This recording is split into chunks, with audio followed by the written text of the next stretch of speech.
Hi everyone, this is Tracy. Welcome back to my channel. Today we're going to make a clean and simple card based off of a design that I made yesterday.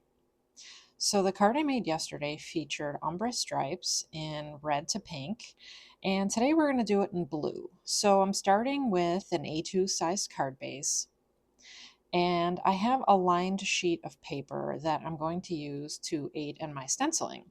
This stripe set is an old set from Pink Fresh that was from a Create and Connect event in 2024.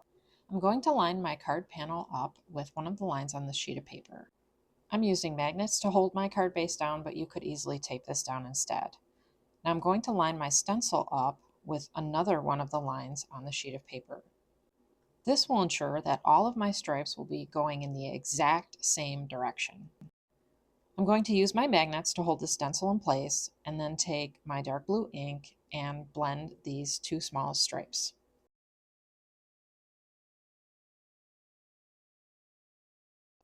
When I'm done blending, I'll use a little rubbing alcohol to clean off my brush and my stencil.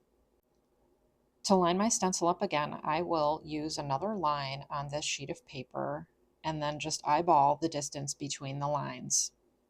Using the lined paper like this will help ensure that I have all the stripes the same distance apart instead of some that look closer together at one end versus the other. Here I used medium blue ink to blend those middle stripes, cleaned off my stencil and brush, and now I'm switching to the lightest color of blue, and again I'm going to use another line on this piece of paper to line up the stencil. It's important when you have stencils with delicate areas like this that you go in the direction of the opening, and you may also want to use your finger to hold the stencil down in places.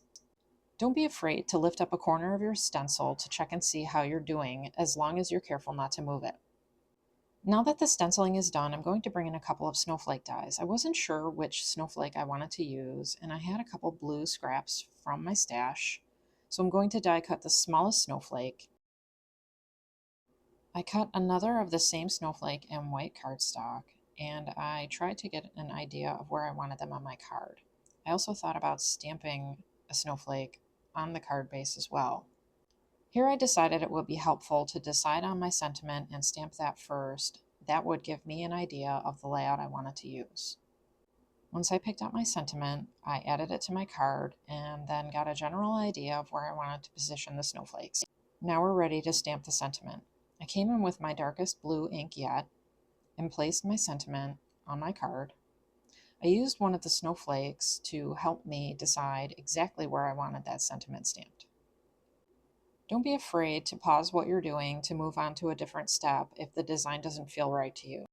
Here I found that moving on to the sentiment and ignoring the snowflakes for a minute really helped me decide that I wanted to use two white instead of the blue.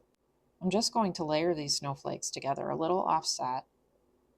The bottom snowflake I'll glue directly onto the card base. And the next layer, I'm just going to glue the innermost portion so that the snowflake can be fluffed up a little for dimension. To finish my card off, I'm going to bring in some white sequins to add a little sparkle and shine. Don't be afraid to leave portions of your card empty, because that's the white space, and that's what creates interest and balance in your card.